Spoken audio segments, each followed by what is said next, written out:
Quero saudar você, irmão e irmã, com a graça, a maravilhosa graça do Senhor Jesus, e dizer que é um prazer, um privilégio para mim e para você estarmos juntos, unidos, para cultuarmos o nome do nosso Senhor. E agora nós vamos, logo de início, cantar ao Senhor e dizer que Ele é fiel e que a Escritura Sagrada nos traz palavras de amor e de esperança. Nesses dias tão turbulentos, como é bom iniciarmos o culto cantando: eis-me aqui, outra vez diante de Ti, Senhor. Nós abrimos o nosso coração.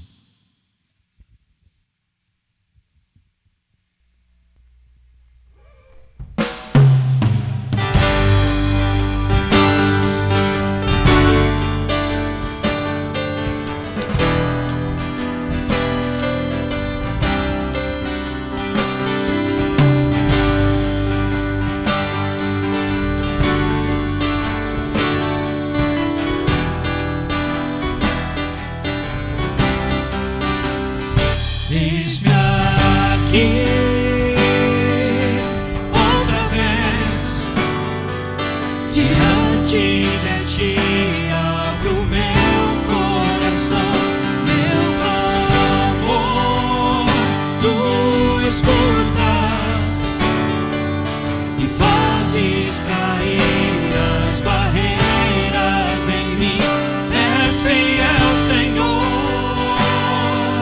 e dizes palavras de amor e esperança sem fim. Ao sentir o Teu toque, por Tua bondade libertas meu ser do calor desse lugar.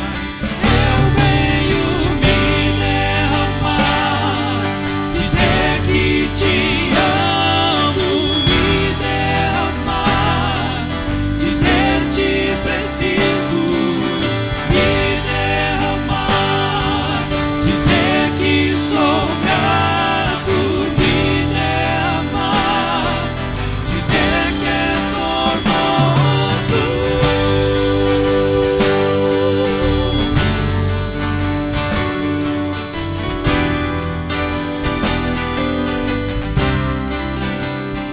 Eis-me aqui, outra vez, diante de Ti, abro meu coração, meu clamor, Tu escutas e fazes cair as barreiras em mim. És fiel, Senhor, e dizes palavras de amor e esperança sem fim. Ao sentir o Teu toque, por Tua bondade libertas meu ser do calor desse lugar. Eu venho me derramar, dizer que Te amo, me derramar, dizer-te preciso, me derramar, dizer que sou grato, me derramar, dizer que és formoso, me derramar, dizer que Te amo, me derramar, dizer-te preciso, me derramar, dizer que sou grato, me derramar, dizer que és formoso.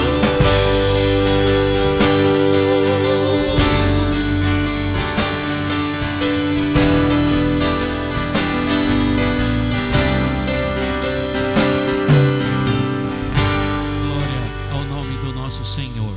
Eu convido você a lermos no texto do segundo livro de Samuel, no capítulo 22. Nós vamos ler do verso 1 ao verso 7. Segundo livro de Samuel, capítulo 22, verso 1 ao 7, e depois do verso 29 ao 33. Davi estava rendendo ações de graças, estava agradecendo ao Senhor. E essas são as palavras dele. Repetindo, segundo Samuel, capítulo 22, a partir do versículo 1, que nos diz assim: falou Davi ao Senhor as palavras deste cântico, no dia em que o Senhor o livrou das mãos de todos os seus inimigos e das mãos de Saul. E disse: o Senhor é a minha rocha, a minha cidadela, o meu libertador, o meu Deus, o meu rochedo em que me refugio, o meu escudo, a força da minha salvação, o meu baluarte e o meu refúgio. Ó Deus, da violência tu me salvas. Invoco o Senhor digno de ser louvado, e serei salvo dos meus inimigos. Porque ondas de morte me cercaram, torrentes de impiedade me impuseram terror, cadeias infernais me cingiram, e tramas de morte me surpreenderam. Na minha angústia invoquei o Senhor, clamei a meu Deus, Ele do seu templo ouviu a minha voz, e o meu clamor chegou aos seus ouvidos. Versículo 29, tu, Senhor, és a minha lâmpada, o Senhor derrama luz nas minhas trevas, pois contigo desbarato exércitos, com o meu Deus salto muralhas. O caminho de Deus é perfeito, a palavra do Senhor é provada, Ele é escudo para todos os que nele se refugiam. Pois quem é Deus senão o Senhor? E quem é rochedo senão o nosso Deus? Deus é a minha fortaleza e a minha força, e Ele perfeitamente desembaraça o meu caminho. Glória ao nome do Senhor pela sua palavra bendita, que nos relembra, que nos renova a fé, relembra quem é o nosso Deus. Nós, por isso, irmãos, vamos cantar agora o hino 114 dos nossos hinários.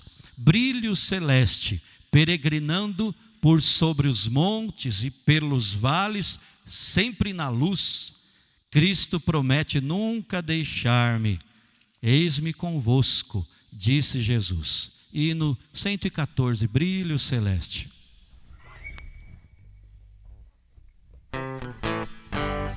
Peregrinando por sobre os montes e pelos vales, sempre na luz, Cristo promete nunca deixar-me, eis-me convosco, disse Jesus.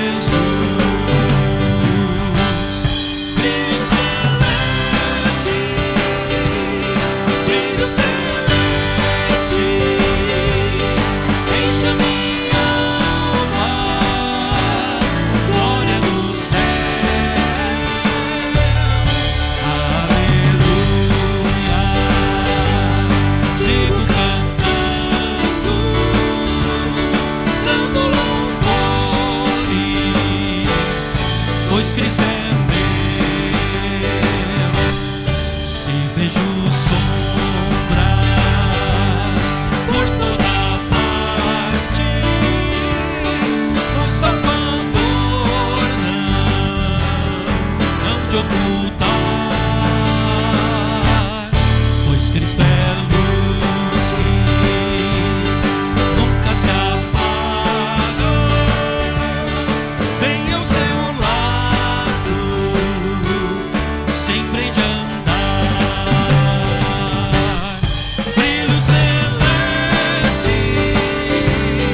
Brilho celeste, enche a minha alma.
que esta alegria, o gozo da salvação, não se aparte do meu coração e do seu coração. Nós vamos orar agora, adorando o nome do nosso Senhor. Convido nossa irmã Elaine, que está conosco aqui, para nos dirigir nesta oração. Oremos.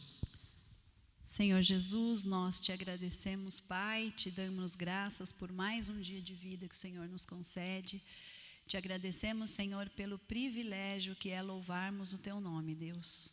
Obrigada, Senhor, porque não tem lugar melhor do que estar aos teus pés, do que estar aprendendo da tua palavra, do que estar recebendo do Senhor o que o Senhor tem para nós, Pai. Obrigada, Jesus, porque o Senhor tem cuidado de nós todos os dias, tem cuidado da nossa família todos os dias, Pai. Obrigada pelo teu cuidado, obrigada pelo teu carinho, pela tua companhia, Jesus, por nos carregar no colo, Senhor, tantas vezes, Senhor. Obrigada, Jesus, por teu amor que é imensurável, Senhor, nas nossas vidas.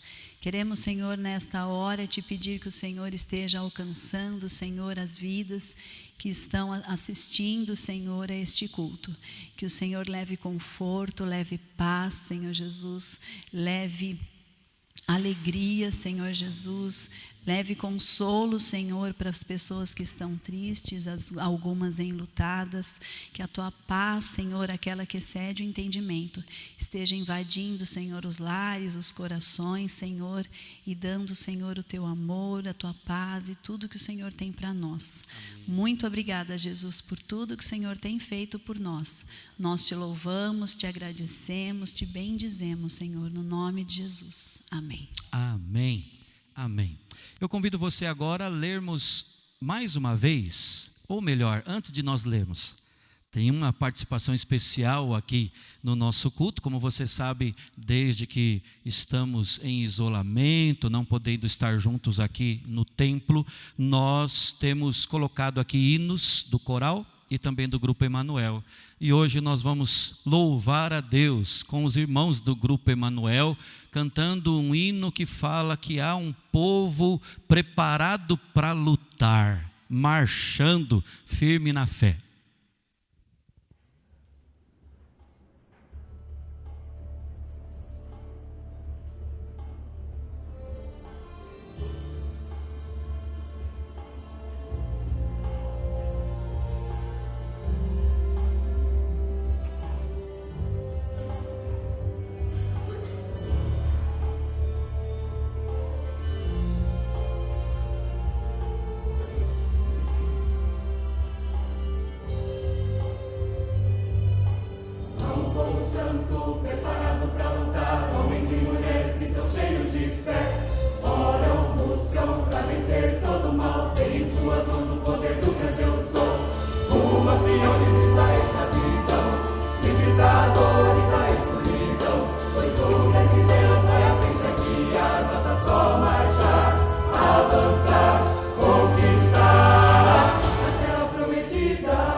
Cheios de fé, oram, buscam para vencer todo o mal. Tem em suas mãos o poder do grande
Graças a Deus por isso, irmãos, pelo que os nossos irmãos do Grupo Emanuel cantaram. Nós podemos, como povo de Deus, marchar firmes na fé, confiantes no Senhor. Somos o povo dele preparado para lutar.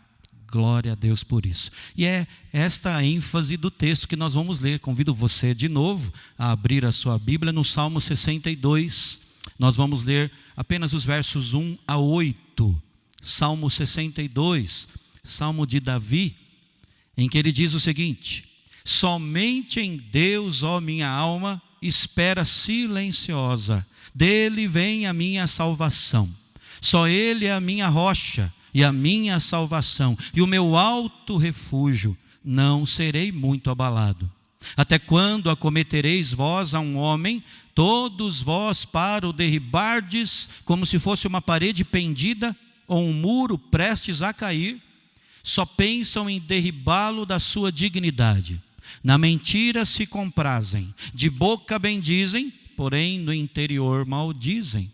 Somente em Deus, ó minha alma, espera silenciosa, porque dele vem a minha esperança. Só ele é a minha rocha e a minha salvação, e o meu alto refúgio, não serei jamais abalado.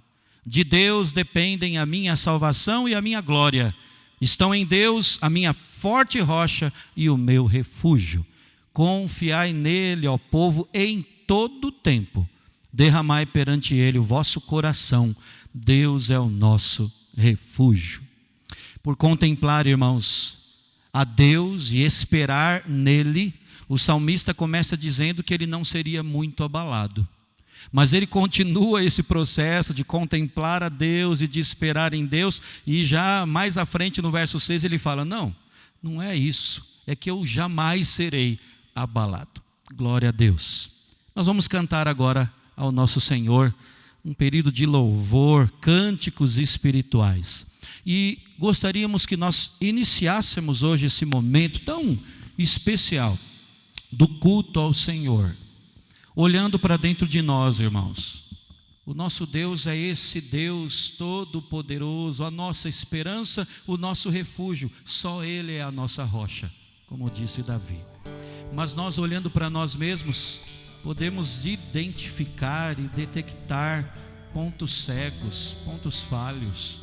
Talvez no meio desta crise toda, o nosso coração, ao invés de agradar a Ele, tem, na verdade, transgredido os mandamentos do Senhor. Vamos começar esse período glorificando a esse Deus presente, Ele que é a nossa rocha, mas confessando pecados. Vamos dizer a Ele: transforma-me.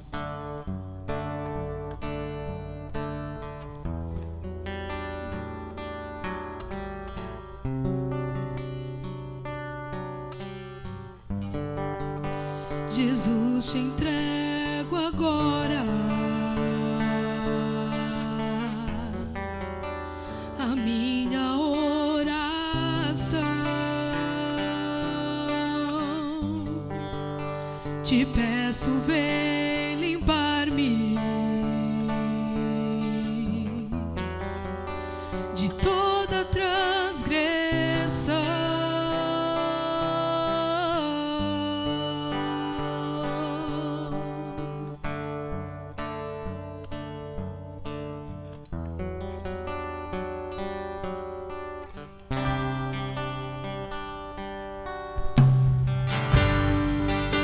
Jesus, te entrego agora a minha oração. Te peço, vem limpar-me de toda transgressão.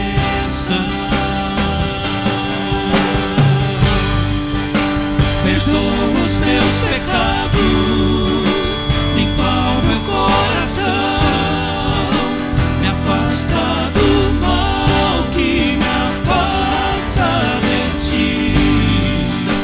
Estou arrependido de todas minhas falhas, restaura minha vida.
Perdoa os meus pecados, limpa o meu coração, me afasta do mal que me afasta de ti.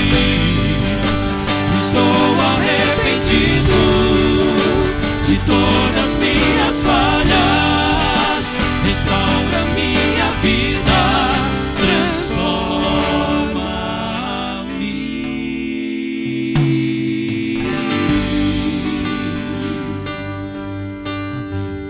Só Deus pode nos afastar do mal que nos afasta dele, porque Ele é o único Deus, o Todo-Poderoso.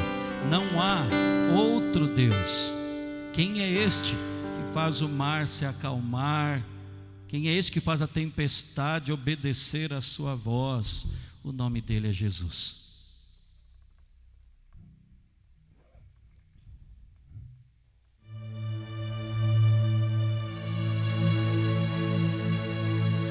Quem é este que faz o mar se acalmar e a tempestade obedece a sua voz?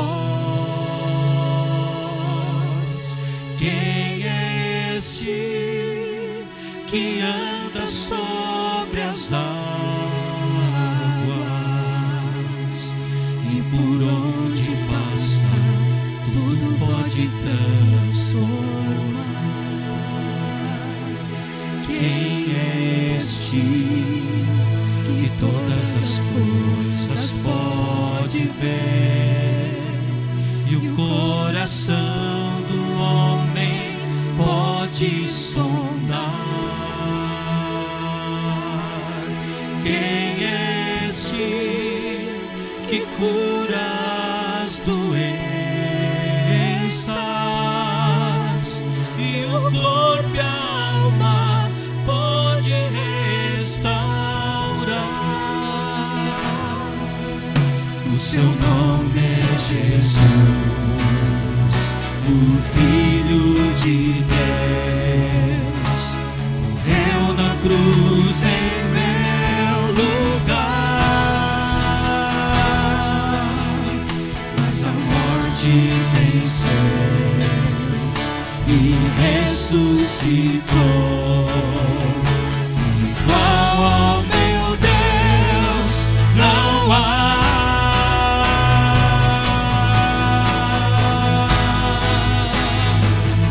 O meu Deus é um Deus de milagres, não há limites para o seu poder agir. Realiza o impossível, para ele nada é difícil. E o maior milagre já operou em mim. E o maior milagre quer operar em ti.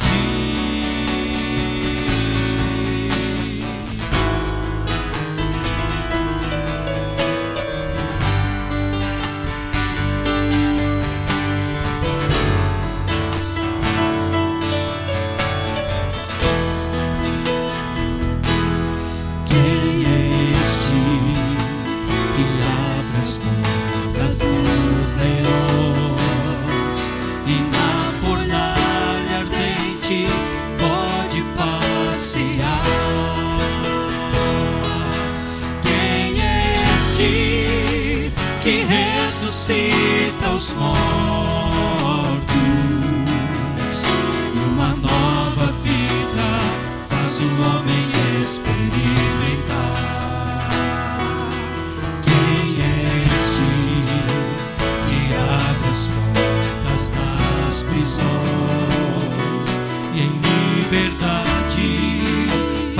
servos caminhar. Quem é esse que diz: venho sem demora, pra minha amada noiva buscar? Seu nome é Jesus, o Filho de Deus, morreu na cruz em meu lugar, mas a morte venceu e ressuscitou. Igual ao meu Deus não há.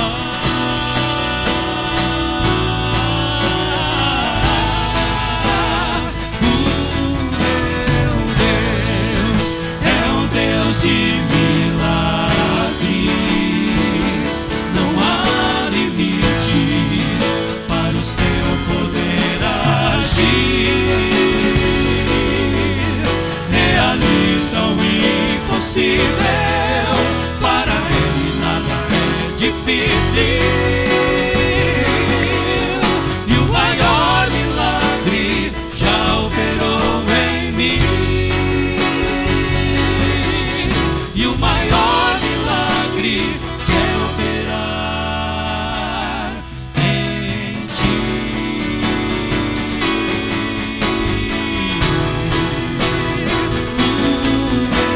O meu Deus é um Deus de milagres. Não há limites para o seu poder agir. Realiza o impossível, para ele nada é difícil. E o maior milagre já operou em mim. E o maior milagre já operou em mim. E o maior milagre quer operar em ti.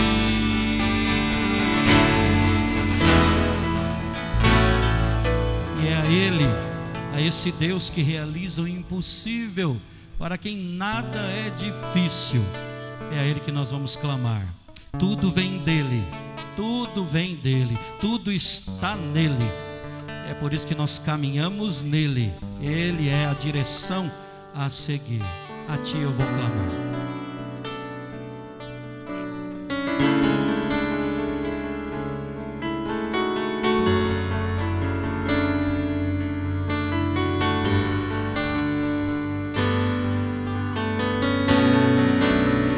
A ti eu vou clamar, pois tudo vem de ti e tudo está em ti. Por ti vou caminhar, tu és a direção, o sol a me guiar. Tudo pode passar, teu amor jamais me deixará. Sempre há de existir novo amanhã preparado pra mim.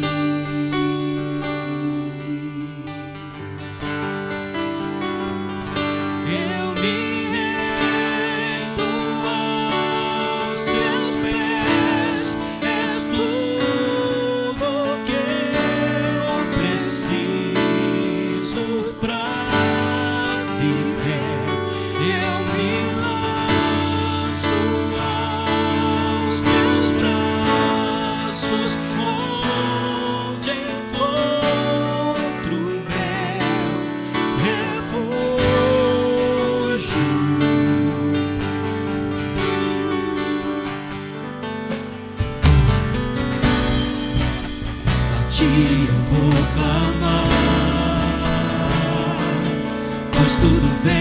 ti, e tudo está em ti.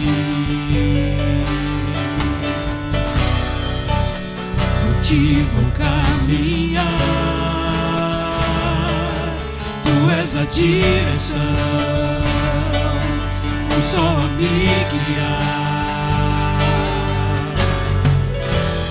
Tudo pode passar,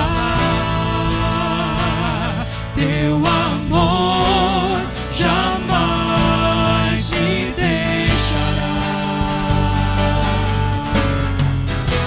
Sempre há de existir nova manhã preparado pra mim. Preparado pra mim. Preparado pra mim.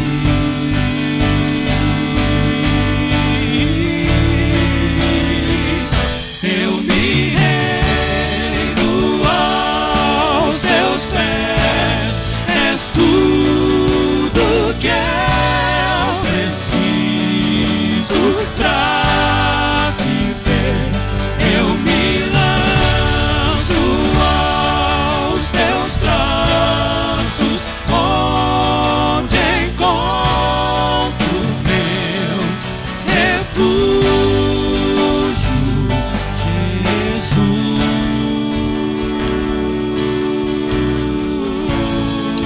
Jesus.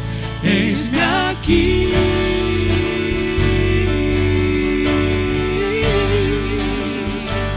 Jesus.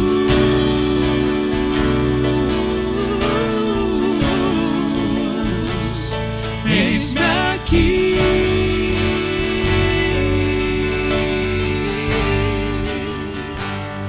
Eu me rendo aos teus pés, és tudo que eu preciso pra viver. Eu me lanço aos teus braços, onde encontro meu refúgio. Eu me rendo aos teus pés, és tudo que eu preciso pra viver. Eu me lanço aos teus braços, onde encontro meu refúgio, Jesus.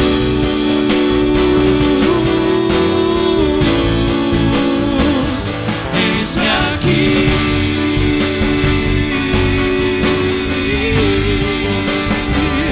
Jesus.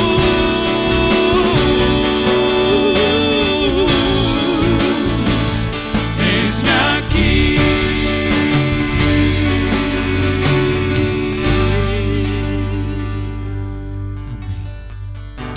Glória a Deus. O nosso Deus não é apenas aquele que aponta a direção, não é? Ele é a direção. Glória ao nome do nosso Deus. Eu quero convidar você agora a abrirmos mais uma vez a Escritura Sagrada, a palavra do nosso Deus. E o texto, irmãos, que vai servir de base para meditarmos na Escritura nesta noite, está no primeiro livro de Samuel, no capítulo 13. Nós vamos ler do verso 1 ao verso 15. Primeiro livro de Samuel, capítulo 13, versículos 1 a 15.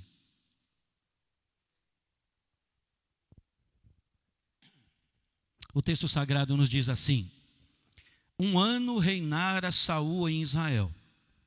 No segundo ano de seu reinado sobre o povo, escolheu para si 3.000 homens de Israel. Estavam com Saul 2.000 em Micmas e na região montanhosa de Betel, e 1000 estavam com Jonatas em Gibeá de Benjamim, e despediu o resto do povo, cada um para a sua casa. Jonatas derrotou a guarnição dos filisteus que estava em Gibeá, o que os filisteus ouviram, pelo que Saul fez tocar a trombeta por toda a terra, dizendo: ouçam isso os hebreus. Todo Israel ouviu dizer: Saul derrotou a guarnição dos filisteus, e também Israel se fez odioso aos filisteus. Então o povo foi convocado para junto de Saul em Gilgal. Reuniram-se os filisteus para pelejar contra Israel, 30.000 carros e 6.000 cavaleiros, e povo em multidão como a areia que está à beira-mar. E subiram e se acamparam em Micmas, ao oriente de Bet-Aven.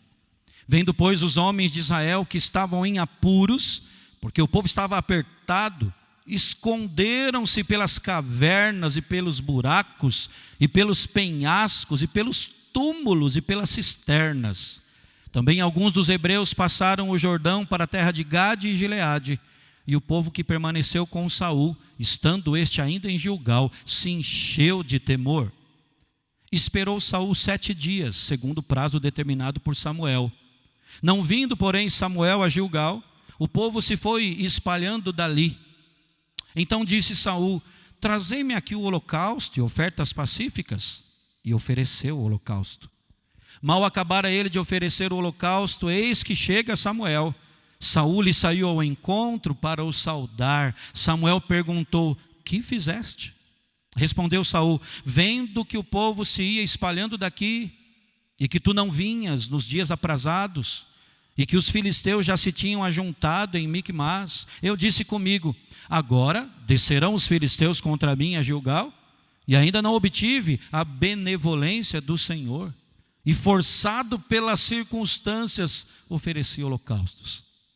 Então disse Samuel a Saul: procedeste neciamente em não guardar o mandamento que o Senhor teu Deus te ordenou, pois teria agora o Senhor confirmado o teu reino sobre Israel para sempre. Já agora não subsistirá o teu reino. O Senhor buscou para si um homem que lhe agrada, e já lhe ordenou que seja príncipe sobre o seu povo, porquanto não guardaste o que o Senhor te ordenou. Então se levantou Samuel e subiu de Gilgal a Gibeá de Benjamim. Até aqui a primeira parte do versículo 15. Irmãos e irmãs, hoje nós vamos tratar da ação da impaciência em nossa vida. Estudiosos classificam a impaciência como um dos principais sintomas de ansiedade. Nesses casos, acompanhando a impaciência, estão o nervosismo, está também a irritabilidade. Escrevendo sobre as causas do transtorno, assim chamado pelos que estudam, mas chamado pela Escritura Sagrada de pecado, a doutora Márcia Estela Feliciano apontou: na maior parte das vezes, esse transtorno de ansiedade que gera nervosismo, irritabilidade, impaciência, está relacionado, na maioria das vezes, à permanência do sujeito em ambientes ou situações geradoras de estresse, de tensão, de pressão contínuos, ou então a períodos de preocupação causados por algum problema em alguma área da sua vida profissional, afetiva, familiar, financeira, etc. Agora, irmão e irmã, quem de nós não está, como ela disse, relacionado a ambientes ou situações de estresse, tensão ou pressão contínua em alguma área da vida? Quem de nós? De uma forma ou de outra, com maior ou menor intensidade, todos nós estamos nessa verdadeira panela de pressão. E, irmãos, não há como sair dela tão cedo. Então, o que nós faremos?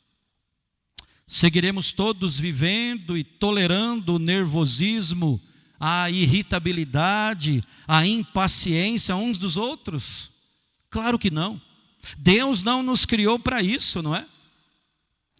Portanto, logo no início dessa mensagem, eu creio que nós precisamos averiguar qual é o problema nisso tudo. Ou seja, qual é o problema de vivermos impacientes? Eu quero até citar aqui, irmãos, alguns problemas gerados pela impaciência. Primeiro, podemos nos referir aqui ao problema da superficialidade. A impaciência nos torna superficiais. Richard Foster, no livro Celebração da Disciplina, ele disse o seguinte: a superficialidade é a maldição do nosso tempo. A doutrina da satisfação instantânea é o nosso principal problema espiritual, disse ele. Nós não sabemos esperar. A necessidade desesperada de hoje não é de um número maior de pessoas inteligentes, nem de mais pessoas talentosas, disse Foster, mas de pessoas com profundidade. Pessoas que não sejam superficiais, pessoas que saibam esperar. O salmista também descreveu esse tipo de pessoa profunda, que soube esperar em Deus, que se alimentou da palavra de Deus, e ele descreveu essa pessoa como uma árvore plantada à beira de águas correntes, que dá fruto no tempo certo, cujas folhas não murcham e tudo que faz prospera.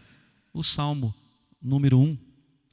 Nesse mundo, irmãos, onde impera a paciência, esse retrato, essa descrição do salmista é coisa rara, né? Alguém sendo comparado a uma árvore com raízes profundas, de porte grande, isso está em extinção.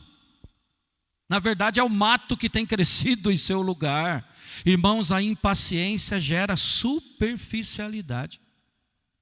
Mas o segundo problema decorrente da impaciência é o problema da insensibilidade. Você já notou isso? Que a impaciência nos torna insensíveis?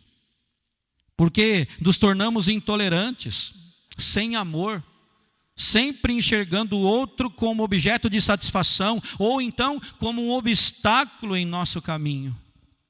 O Dr. Leo Schaefer, fundador, primeiro presidente do Seminário Teológico de Dallas, ele conta que em certa ocasião, quando ele estava orando com um outro pastor, pastor Harry Ironside, que na época era pastor da igreja de Moody, ali em Chicago, uma igreja muito conhecida, ele ficou admirado ao ouvir o pastor Harry suplicar a Deus assim: ó Senhor, não permitas que eu venha a me tornar um velho ranzinza.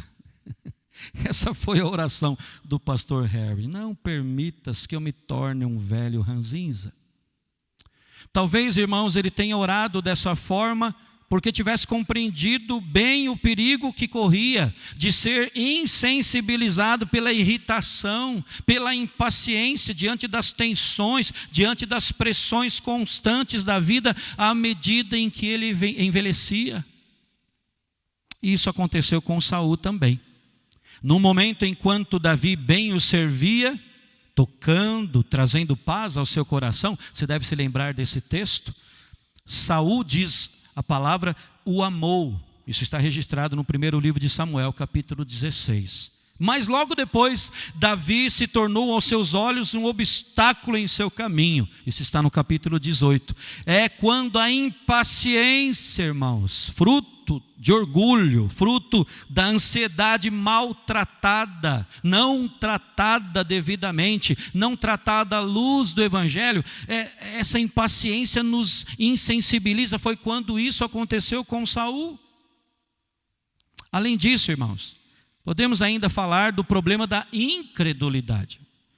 Em terceiro lugar, a impaciência é fruto da nossa incredulidade. Todas as vezes, repare na sua vida, e eu já reparei na minha, todas as vezes que nós agimos com descrença, ou nos assemelhamos ao descrente, nós nos tornamos impacientes. A impaciência nos torna superficiais, rasos, nos torna insensíveis, como falamos. Mas o pior de tudo, irmãos, é que tudo isso tem a sua origem na incredulidade. Em vez de esperar em Deus, no lugar que Deus nos colocou, e no ritmo que Deus nos impôs, vez ou outra nós corremos para fazer do nosso jeito, e atropelamos tudo. Atropelamos até as pessoas ao nosso redor, declarando com palavras e com a nossa postura que nós, na verdade, não confiamos no Deus que é soberano, que dosa, controla, dirige todas as coisas. Carl Jung estava correto quando afirmou que a pressa não é do diabo, ela é o diabo. Então, quanto mais nós agimos impacientemente, tanto mais, irmãos, nós nos desligamos da graça de Deus, porque menos o buscamos, menos dependemos dele, menos esperamos nele, menos o amamos. Isso é muito sério. Vamos nos tornando mais e mais descrentes. A impaciência, pouco a pouco, nos torna semelhantes ao diabo, irmãos. Vejam então a seriedade dessa questão. E vejam ainda o risco da ação da impaciência nas nossas vidas. A essa altura, eu creio que também precisamos falar das tentações da paciência. Além de nos colocar em situações de risco, a impaciência também nos tenta. Quando são frustrados os planos que nós fazemos para o dia de amanhã, quando as nossas agendas são rasgadas, pulverizadas, irmãos, a impaciência está às portas. A impaciência nesses cenários nos tenta ao menos em duas direções, dependendo da personalidade ou dos problemas que nós temos. De um lado, a tentação da inconstância, ou seja, a desistência. Do outro lado, a impulsividade, o agir de maneira imprudente. Falemos aqui da inconstância, a primeira das tentações da impaciência. A inconstância nos tenta a desistir. Havendo obstáculos, oposições, nós simplesmente abandonamos o barco. E aí você pode colocar tudo aqui, Seja o casamento, a oportunidade de emprego, a escola, o cursinho, a igreja, a própria fé. Já que não é do meu jeito, tchau. Uma verdadeira tentação da impaciência é essa, a inconstância que nos leva a desistir da maioria das coisas. Mas falemos também dessa verdadeira tentação que é a impulsividade. A impulsividade faz de nós pessoas imprudentes, tomados pela impaciência, diante das barreiras, das oposições, nós agimos no impulso, irrefletidamente, e de forma irresponsável tantas vezes, com a força, no grito, sem amor, sem tato. Tem que ser do meu jeito e pronto. Seja qual for o caminho escolhido pela impaciência, tentando-nos ao pecado da inconstância ou ao pecado da impulsividade. A questão fundamental a ser tratada, irmãos, não é o nosso traço de personalidade, mas é o fortalecimento da nossa fé em Deus. Eu falo aqui em traço da personalidade e eu quero explicar. Muita gente justifica a sua impaciência apelando para a sua personalidade, Ou então para a bagagem familiar, para o histórico familiar que tem. Todos aqui em casa são assim mesmo, estourado, não podia ser diferente. É uma justificativa que se baseia no ambiente, na criação, você tem que conhecer os meus pais. O meu irmão, olha, você precisa ver, ele não tem paciência para nada. E nós assim desculpamos o que não pode ser desculpado. Porque agir assim, irmãos, é pecar contra Deus. E por que agir assim é pecar contra Deus? Porque é chamar um traço da personalidade, de traço da personalidade, uma prática condenada por Deus. Uma prática que pode ser corrigida pelo Senhor na nossa vida. É ver como natural aquilo que é pecado. Me lembro que quando chegamos, eu e a família, ali no sul, no Rio Grande do Sul, onde ficamos 8 anos ali. Logo no início, vários irmãos da igreja, que também não eram de lá, mas ali estavam, vieram colocar ali o cenário e falaram assim: olha, cuidado, você conhece o gaúcho? O gaúcho é gente boa demais, ele te abraça. Você precisa primeiro conquistá-lo. E segundo, ele é estourado, principalmente o gaúcho da Serra Gaúcha, porque ele é descendente de italiano E aquilo ficou na minha mente, no meu coração. É justificar um erro, algo condenado por Deus, como se fosse algo comum nessa linhagem, né? Nessa descendência. Não é assim. É algo que não traz a bênção do Senhor. Precisamos nos cuidar muito diante das tentações da impaciência. Aqui nós falamos de duas. Com certeza há muito mais: a tentação da inconstância e da impulsividade. Vejamos agora, irmãos, o próprio impaciente em ação. Ou, colocando de outra forma, vejamos agora a impaciência em ação na vida de um personagem bíblico. O texto que nós lemos, Saul, é um caso clássico da impaciência em ação. Tudo começou já no dia da sua coroação, bem no início do seu reinado. Nós não lemos esse texto, são capítulos anteriores, mas vemos que o seu primeiro e mais importante teste seria viver pela fé, seria aprender a esperar em Deus, mas infelizmente não foi isso que aconteceu. Isso está no capítulo 10 do primeiro livro de Samuel, e nós lemos a partir do verso 8 o seguinte: o profeta Samuel falando com o rei Saul, e as palavras foram essas: tu, porém, descerás adiante de mim a Gilgal, e eis que eu descerei a ti para sacrificar holocausto e para apresentar ofertas pacíficas. 7 dias esperarás, até que eu venha ter contigo e te declare o que hás de fazer. Porém, irmãos, como sabemos, Saul impacientemente fracassou. É o que lemos agora no capítulo 13, o texto lido no início da mensagem, do verso 8 até o verso 15. Eu gostaria até de ler novamente. 1 Samuel 13, a partir do verso 8, nos diz: esperou Saul 7 dias. Aí você pode dizer, até aqui, ok, não é? Mas espere para ver o que vem depois. Esperou Saul 7 dias, segundo o prazo determinado por Samuel. Não vindo, porém, Samuel a Gilgal, o povo se foi espalhando dali. Então disse Saul: trazei-me aqui o holocausto e ofertas pacíficas. E ofereceu o holocausto. Mal acabara ele de oferecer o holocausto, eis que chega Samuel. Saul lhe saiu ao encontro para o saudar. Samuel perguntou: que fizeste? Respondeu Saul: vendo que o povo se ia espalhando daqui, e que tu não vinhas nos dias aprazados, e que os filisteus se tinham ajuntado em Miquimás, eu disse comigo: agora descerão os filisteus contra mim a Gilgal, e ainda não obtive a benevolência do Senhor, e forçado pelas circunstâncias, ofereci holocaustos. Eu pergunto, irmãos, onde é que estava a raiz da impaciência de Saul? Na falta de fé diante dos problemas, na falta de fé diante das pressões, na ausência da verdadeira fé diante do estresse ali, do contexto vivido por ele. Reparem, irmãos, no que disse o profeta Samuel, no versículo 13 aí. Em outras palavras, foi o seguinte: Saul, você agiu como um tolo, desobedeceu ao mandamento que o Senhor lhe deu. Se você tivesse obedecido, ele teria estabelecido para sempre o seu trono sobre Israel. Irmãos, em outras palavras, o profeta lhe diz: se você tivesse sido paciente, se tivesse esperado pacientemente, a bênção de Deus cairia sobre você de uma forma maravilhosa. Mas a impaciência te dominou, você desagradou a Deus. Que coisa séria é a impaciência, irmãos.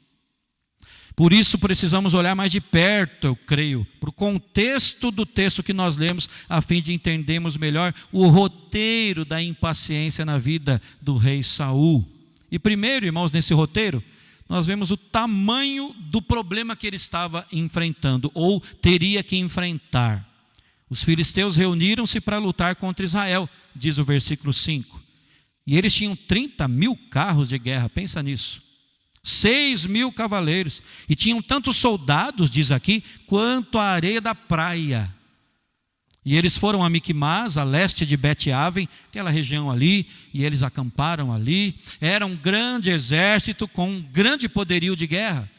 Era uma situação extrema, com certeza. Além disso, irmãos, nós verificamos também as pressões causadas pelo medo dos soldados israelitas. Isso está nos versos 6 e 7, e eu preciso ler, Porque o texto diz assim: vendo, pois, os homens de Israel que estavam em apuros, porque o povo estava apertado, esconderam-se pelas cavernas, e pelos buracos, e pelos penhascos, e pelos túmulos, e pelas cisternas. Também alguns dos hebreus passaram o Jordão para a terra de Gade e Gileade, e o povo que permaneceu com Saul, estando este ainda em Gilgal, se encheu de temor. Quando os soldados de Israel viram que a situação era caótica, e o seu exército estava sendo acuado, eles fizeram o quê? Esconderam-se, irmãos. E é interessante, né? Esconderam-se em cavernas, e no primeiro buraco que aparecia, até entre os sepulcros, até entre os túmulos, rochas, poços, cisternas, alguns deles até atravessaram o Jordão a nado, né? Ganhariam as provas olímpicas, né?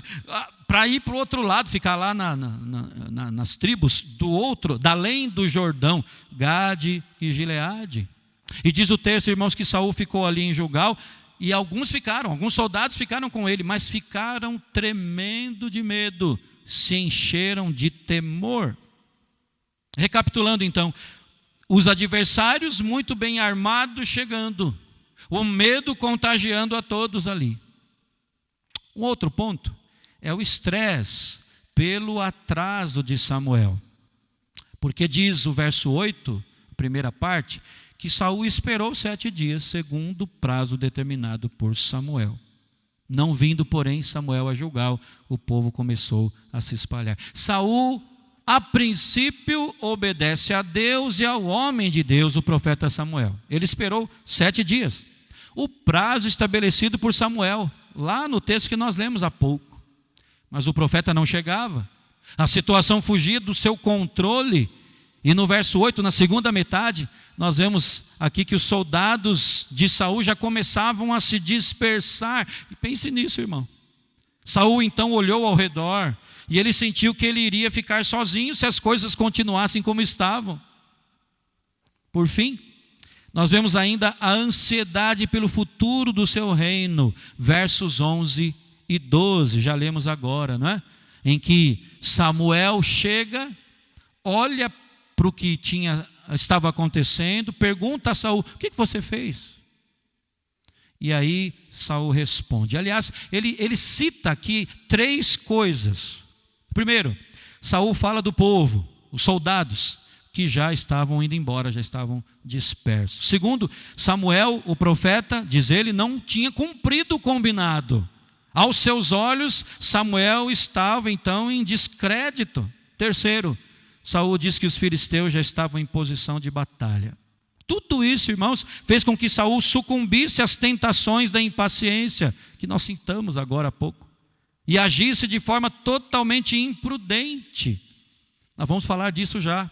Mas é importante, irmãos, analisarmos o que a impaciência levou Saul a fazer e o que a impaciência tem levado a mim e a você a fazermos. Porque quando verificamos o que a impaciência gerou na vida do primeiro rei de Israel, irmãos, nós precisamos olhar para nós. Precisamos sondar o nosso coração para ver se a impaciência nossa de cada dia, infelizmente, tem produzido as mesmas coisas.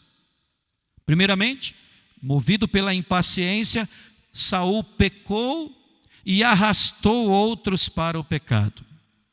É assim na minha e na sua vida. Impacientes, controlados pela impaciência, nós pecamos e nós arrastamos outros para o pecado. Versos 8 e 9, não é? Do texto. Verso 9 diz: então disse Saul, constatando que Samuel não chegava, o povo ia embora, o inimigo cada vez mais perto, diz o verso 9, então disse Saul, trazei-me aqui o holocausto e ofertas pacíficas, e ofereceu o holocausto. Nós vemos aqui, irmãos, a atitude desastrada de Saul, fruto de sua impaciência, usurpando a função do profeta e oferecendo ele mesmo o holocausto, oferecendo ele mesmo as ofertas pacíficas, coisa que era vedada para ele.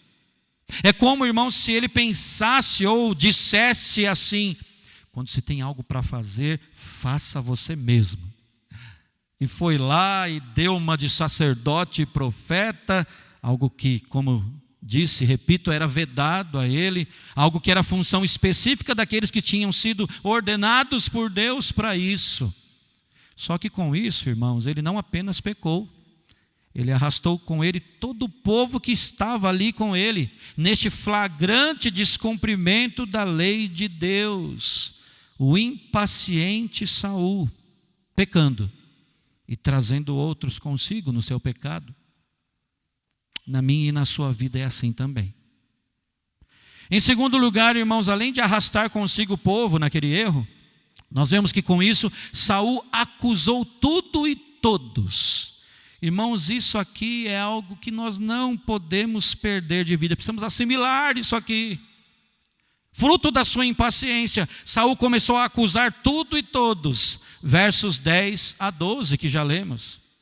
Quando Samuel chega, ele pergunta a Saul: o que é que você fez, rapaz? E Saul responde, como eu disse, citando essas três coisas, né? Eu vi que o povo estava indo embora, eu percebi que você não cumpriu o que tinha combinado comigo, os inimigos já estão aí. Notem, irmãos, aqui, que a impaciência levou Saul a acusar todo mundo. Primeiro, ele apontou para o povo: gente, vocês estão indo embora, vocês vão me deixar na mão. Segundo, fruto da impaciência, ele apontou para o próprio profeta, dizendo assim: ô rapaz, você atrasou, e isso é que me levou a agir assim, né? E terceiro, ele acusou até as próprias circunstâncias, o próprio momento. No verso 12, nós vemos Saul dizendo que ele foi forçado pelas circunstâncias.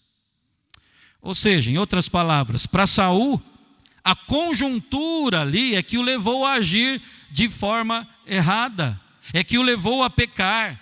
A conjuntura é que o fez oferecer os holocaustos. Irmãos, estas são algumas das consequências nefastas da impaciência na vida de alguém. Nós passamos a acusar tudo e todos, disparando. Pessoas são acusadas, até mesmo as situações e circunstâncias, e com isso nós passamos a nos enxergar como vítimas da situação, sempre como alvos da maldade alheia, nunca como responsáveis pelo que nós praticamos. Como é terrível o pecado da impaciência. Precisamos orar como o pastor Harry, não é? Senhor, não me deixe envelhecer, me tornar um velho ranzinza. Mas nós vemos ainda aqui, irmãos, que com tudo isso, Saul prejudicou o seu futuro. Na verdade, ele acabou com o seu futuro, humanamente falando. Versos 13 e 14, que eu quero mais uma vez ler, diz assim: então disse Samuel a Saul: procedeste neciamente em não guardar o mandamento que o Senhor teu Deus te ordenou, pois teria agora o Senhor confirmado o teu reino sobre Israel para sempre. Já agora não subsistirá o teu reino. O Senhor buscou para si um homem que lhe agrada, e já lhe ordenou que seja príncipe sobre o seu povo, porquanto não guardaste o que o Senhor te ordenou. Irmãos, vejam como a impaciência é letal. Ela nos faz agir sem a base da fé e por isso pecar. Ela faz com que nós arrastemos outros conosco para o nosso pecado, e ela instala em nós um senso de vitimização. Mas não é só isso.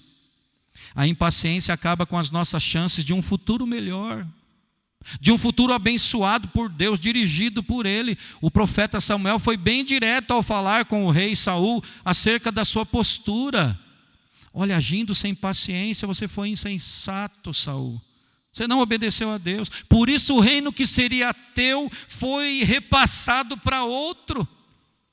O futuro sendo como que abortado pela impaciência e os derivados dela. Vemos aqui, irmãos, a letalidade da impaciência. Vejam que não estamos falando de algo sem importância, né? Hoje, quando falamos de Cristo, nosso mestre redentor, aquele que era manso, o exemplo de paciência, de longanimidade. Quando falamos de Cristo hoje, falamos que ele veio da linhagem, da descendência de Davi. Se não fosse a impaciência, poderíamos estar falando que Cristo veio da linhagem de Saul. Irmãos, isso aqui é muito sério. Há consequências terríveis. A impaciência é fatal. Por isso, irmãos, nós precisamos combater esse mal. E só poderemos combater esse mal usando as armas de Deus nesse combate. E eu quero citar aqui 3 estratégias bíblicas que nós precisamos adotar na luta contra a impaciência. A primeira estratégia, saber que a paciência é a regra em vez de a exceção. Às vezes eu penso, irmãos, que a gente faz força para entender exatamente o contrário disso. Mas saiba que a paciência é a regra, não é a exceção à regra.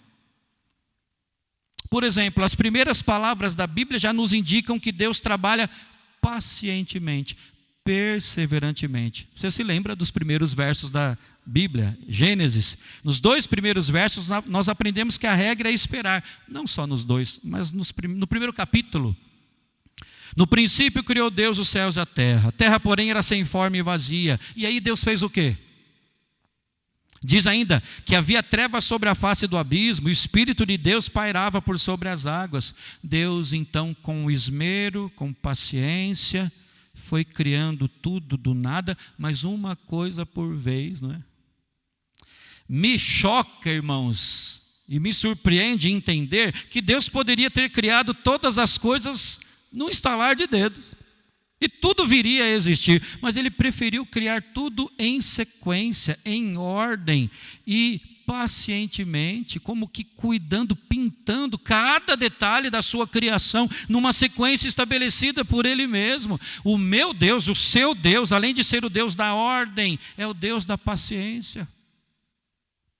Outro exemplo, ou outros exemplos, uma olhada rápida na vida de Jó, de Noé, de Abraão, José do Egito, Moisés, Paulo, e como citei há pouco, na vida do nosso Redentor, o Senhor Jesus. Essa olhada vai nos convencer de que esperar é a regra, não é a exceção.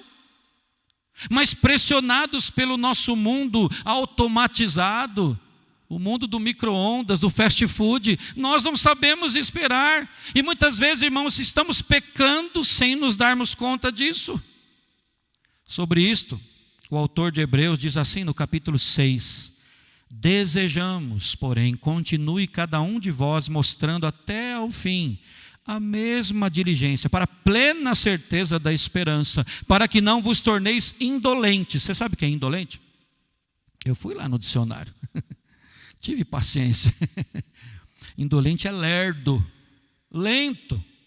Então ele está falando, olha, que cada um de vós continue mostrando hoje, amanhã e até o fim, pacientemente, essa mesma diligência, para ter plena certeza da esperança, para que vocês não sejam lentos, lerdos na fé. Mas, ele continua, mas imitadores daqueles que pela fé e pela longanimidade, paciência, herdam as promessas. Hebreus 6, 11 e 12. É interessante, irmãos, como, e aqui nós não temos tempo para analisar hoje, mas como o autor da carta aos Hebreus junta fé com longanimidade. Quando ele fala que nós devemos imitar aqueles que pela fé e pela longanimidade herdam as promessas. Irmãos, nós salientamos e ressaltamos tanto a fé na nossa vida, não é? Há alguns domingos atrás até falamos de Abraão aqui. Falamos da fé, dos desafios de viver pela fé, mas muitas vezes esquecemos que conjugado com isso, existe também a longanimidade.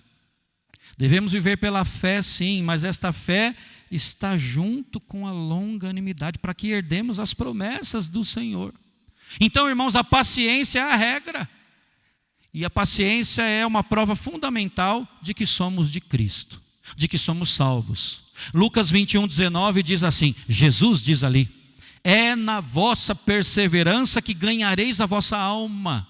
Ou seja, é com paciência, vivendo dia a dia com Deus, que vocês vão obter a vida. Lemos na carta aos Romanos, capítulo 2, versos 6 e 7, Deus retribuirá a cada um segundo o seu procedimento. A vida eterna aos que perseverando em fazer o bem, procuram glória, honra e incorruptibilidade. Ou seja, Deus dará vida eterna aos que persistem pacientemente nos seus caminhos. Irmãos, a primeira estratégia no combate à impaciência na minha vida, na sua vida, é saber que a paciência é a regra, ao invés de exceção. Uma outra estratégia bíblica, irmãos, é saber que a paciência é companheira da alma descansada. Essa expressão aqui eu devo ao pastor Leandro Peixoto. Saber que a paciência é companheira do descanso, de uma alma descansada. A paciência, em outras palavras, anda junto com o descanso. O capítulo 16, antes de eu continuar aqui, quase que em todas as pessoas que nos rodeiam, ou na maioria delas, nós encontramos como que um tributo à falta de descanso. O que eu quero dizer é o seguinte: tem gente que acha que descansar é falta de fé, que acha que descansar não se adequa a uma vida de serviço para Deus. Conheço pastores que exaltam o fato de há anos não tirarem férias. E eu posso estar falando de você também. A paciência anda junto com o descanso. O capítulo 16 do primeiro livro de Samuel aqui fala do ministério de Davi levando paz para Saul. Você se lembra disso? Eu citei agora há pouco, no começo da mensagem. O texto ali diz que Saul mandou dizer a Jessé, o pai de Davi: deixe estar Davi perante mim, pois me caiu em graça. E sucedia que quando o espírito maligno da parte de Deus vinha sobre Saul, Davi tomava a harpa e a dedilhava. Então Saul sentia alívio e se achava melhor, e o espírito maligno se retirava dele. Nós vemos aqui várias coisas importantes, não é? Vemos que Deus é quem enviava os espíritos malignos para incomodar Saul. Irmãos, isso aqui essa é uma verdade que pode fazer a cabeça de muita gente entrar em parafuso. Deus é quem enviava o espírito maligno para incomodar o rei Saul. Aprendemos com isso que Satanás não se autogerencia. Mas reparem que sempre que Davi tocava a sua harpa, diz o texto que Saul sentia alívio e melhorava. Está lá no capítulo 16, 1 Samuel 16, versos 22 e 23.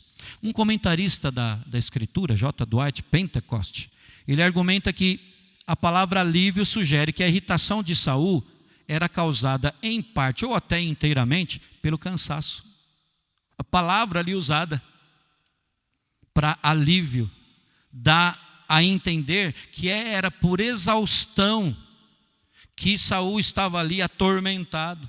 Irmão e irmã, há uma relação íntima entre cansaço e impaciência, entre cansaço e irritação. Nós sabemos disso, né? Mas fazemos de conta que não sabemos. A música de Davi ministrava a alma de Saul. O som da sua harpa removia tanto o espírito mandado por Deus, como também o cansaço, a irritação do rei. Ele descansava enquanto ouvia. Irmãos, a paciência anda junta com o descanso. Esse momento musical na vida de Saul nos ensina que no combate contra a impaciência, horas de sono, momentos de descanso, de sorriso, de descontração, são armas poderosas para o nosso bem. A paciência é companheira de uma alma descansada, irmãos. Aliás, vale a pena lembrar que a fé verdadeira gera descanso. Um dia desse lá em casa, quarentena, família reunida, todo mundo que está trabalhando em casa, home office. E eu não sei de quem que veio a pergunta, não sei se foi do Rafael, da Raquel, mas a pergunta feita foi: Jesus sorriu? Jesus deu risada? Porque a Bíblia não fala, não é? Pelo menos que eu me lembre, a Bíblia não menciona um episódio, uma situação em que foi registrado que Jesus sorria. E eu me lembro que eu parei, fiquei primeiro embasbacado. Eu falei, eita.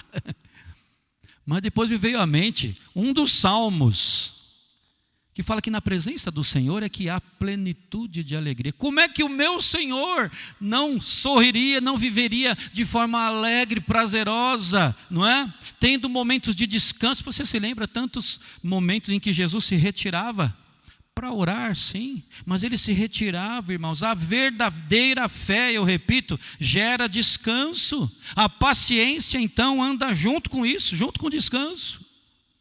Quanto tempo você não dá umas gargalhadas junto com a família, não assiste um filme, que pode ser até péssimo. Aliás, lá em casa eles vão entender o que eu estou falando. Péssimo, mas você dá risada disso. E em terceiro lugar, irmãos, uma outra estratégia bíblica na luta contra a impaciência é saber que a paciência é fruto da fé na graça futura de Deus. Paciência tem tudo a ver com fé. É que nós, irmãos, temos uma tendência de separar o que Deus uniu, né? em tudo na nossa vida. Nós tiramos de onde nós não podemos tirar. Tudo na nossa vida tem a ver com o meu relacionamento, com o seu relacionamento com Deus. E paciência também tem tudo a ver com fé no Senhor. Em momento de grande estresse, cercado de problemas, pressionado por todos os lados, Davi cantou sua fé paciente na graça futura de Deus. É o Salmo 62 que nós lemos agora há pouco. É uma canção, como você sabe. E essa canção serve de encorajamento para nós, de ensinamento para aqueles que sofrem com a impaciência. Porque no Salmo 62, Davi disse, eu vou ler aqui até numa outra versão, ele disse, a minha alma descansa somente em Deus, dele vem a minha salvação. Somente Ele é a rocha que me salva, Ele é a minha torre segura, jamais serei abalado. Lembra que primeiro ele fala que ele não seria muito abalado.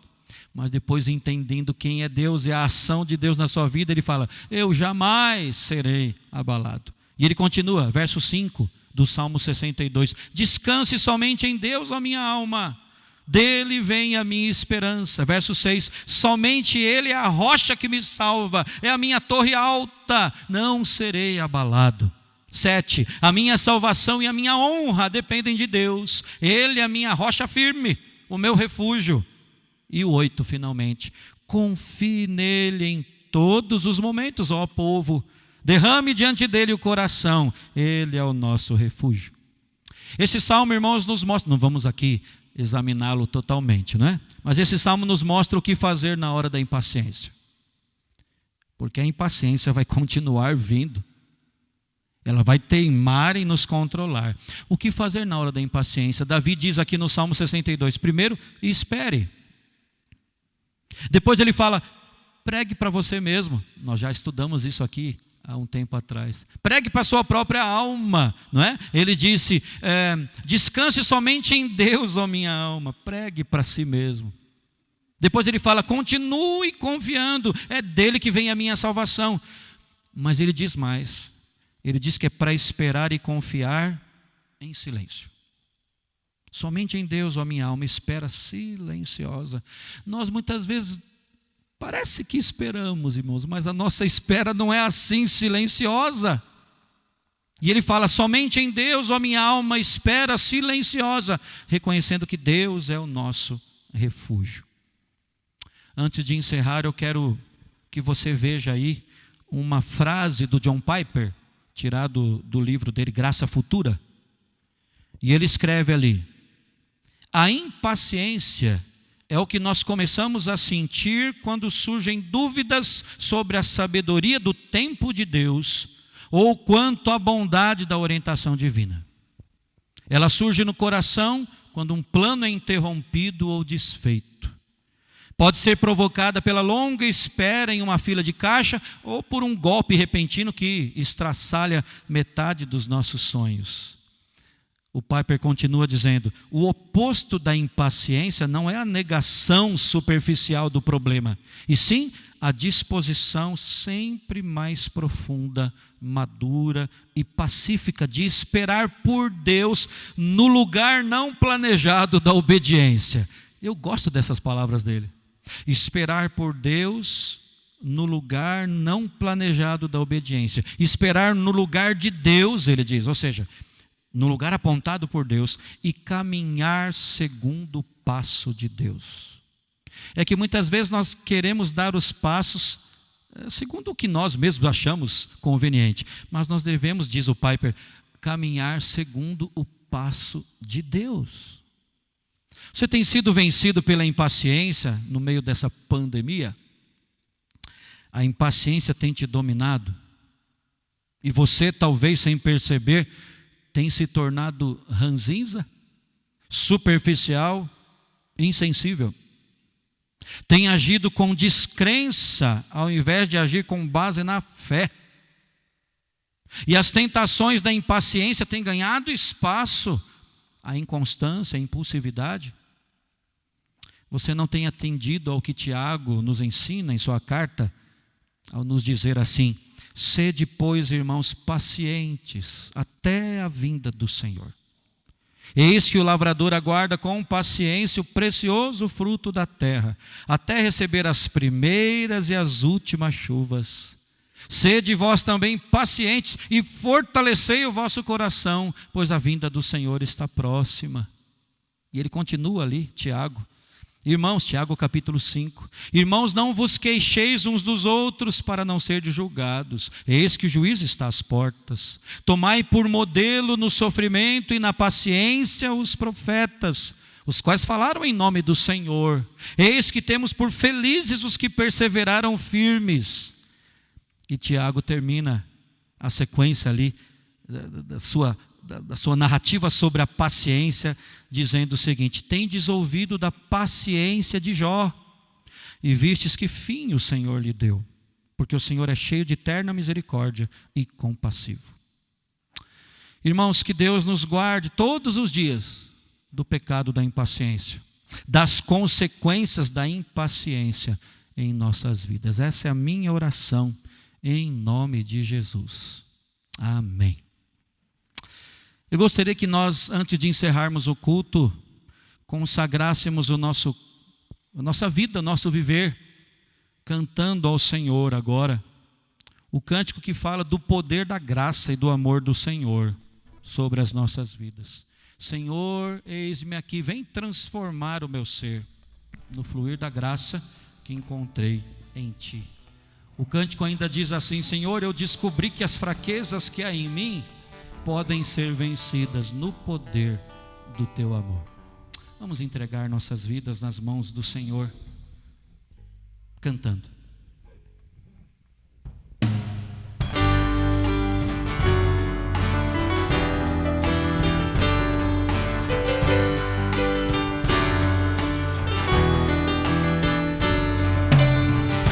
Senhor, eis-me aqui, vem transformar meu ser no fluir da graça que encontrei em Ti.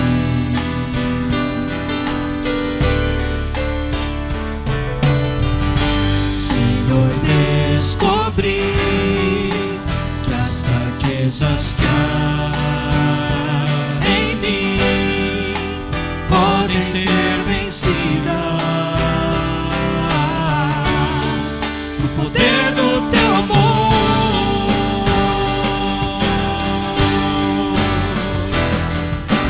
Junto a Ti, Teu amor me envolve,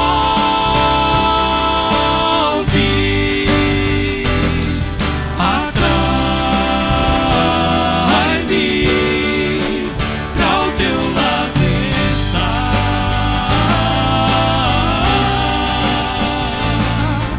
Espero em Ti e subo como águias nas asas do Espírito. Contigo voarei no poder do Teu amor.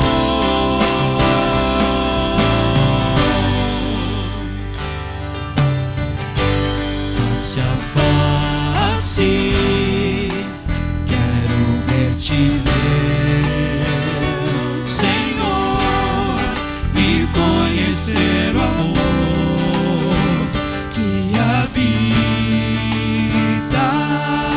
em mim.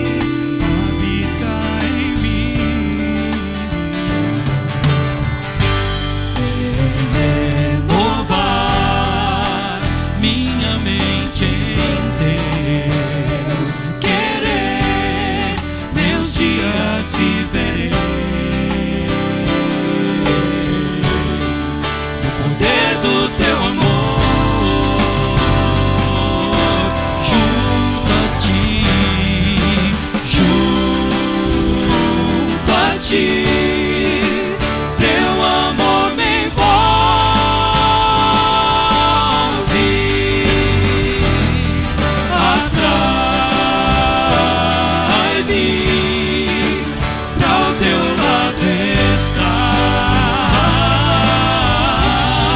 Eu espero em ti, Espero em ti e subo como águia nas asas do Espírito. Contigo voarei no poder do teu amor. Junto a ti, teu amor me envolve.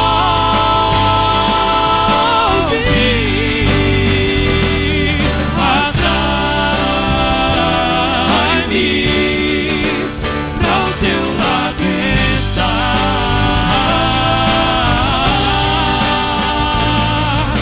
Espero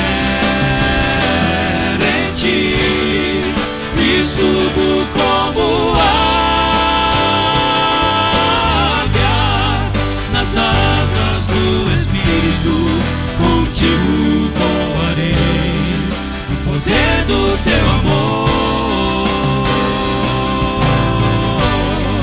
Nas asas do Espírito, contigo voarei no poder do teu amor. Nas asas do Espírito, contigo voarei no poder do teu amor.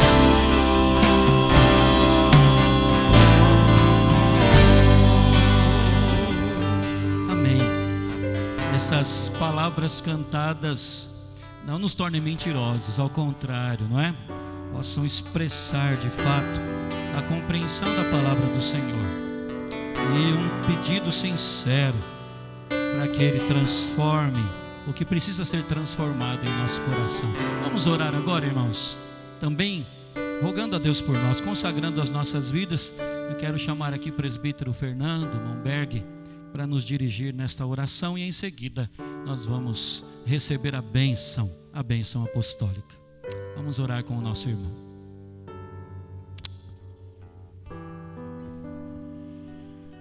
Boa noite, igreja. Saudades de cada um de vocês.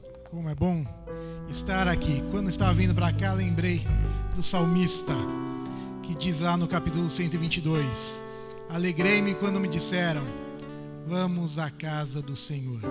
E em tempos de pandemia, pastor, chegar aqui e ver poucos irmãos já dá uma alegria e um calor no coração de poder encontrar alguns amados.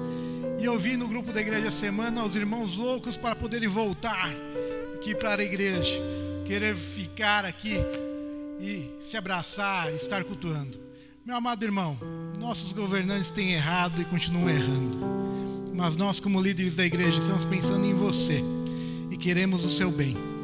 Portanto, não é agora que estamos no pico da pandemia que nós vamos abrir as portas da igreja. Vai ter o tempo certo. Vai ter o tempo certo de abraçar, vai ter o tempo certo de estarmos juntos. Tenha paciência. Você acabou de ouvir essa noite sobre isso.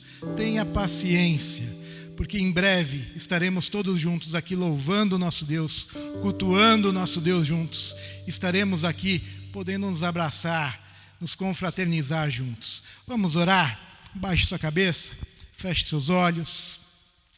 Ó Deus, nós te louvamos e te bendizemos, Senhor. Obrigado, ó Deus amado, porque mesmo distantes uns dos outros, podemos cultuar o teu nome santo, ó Pai amado. Muito obrigado, ó Deus, porque o Senhor é o Deus onipotente, o Deus onipresente. O Senhor está em todos os lugares, ó Pai. O Senhor não está contido neste templo, mas o Senhor está na casa de cada amado irmão que está assistindo nesta noite. Abençoe a cada vida, ó Pai amado, abençoe a cada irmão nosso, cada pessoa que está assistindo neste momento, com que o teu Santo Espírito possa aquecer o coração. Aqueles que já estão impacientes por estarem em casa, que possam realmente exercer a paciência que vem do alto, ó Deus.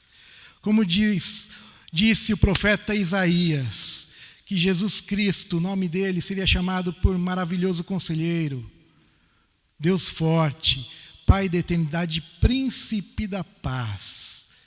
Jesus Cristo é o nosso Salvador, é o nosso príncipe da paz. Dê-nos paz, Senhor. Queremos ter paz no nosso coração, neste meio de caos, neste meio de pandemia, mas confiamos no Senhor, que é a nossa paz. Ó Deus amado, cuida do nosso coração, cuida da nossa mente. Ó Deus amado, esteja aquecendo o coração de todos os nossos irmãos, onde quer que estejam, Senhor. Louvado e engrandecido seja o teu santo nome. Nós louvamos o teu nome, te bendizemos, te adoramos, em nome de Jesus, o nosso Salvador. Amém. Receber a bênção, irmãos, e agora que a graça do Senhor Jesus, o amor de Deus, o nosso Pai, a comunhão e as consolações do Espírito Santo do nosso Deus, conosco estejam, conosco permaneçam, hoje e para todos sempre. Amém. Amém. Irmão, um fraterno abraço, apertado abraço. Que Deus em mais uma semana conduza as nossas vidas. Deus lhe abençoe.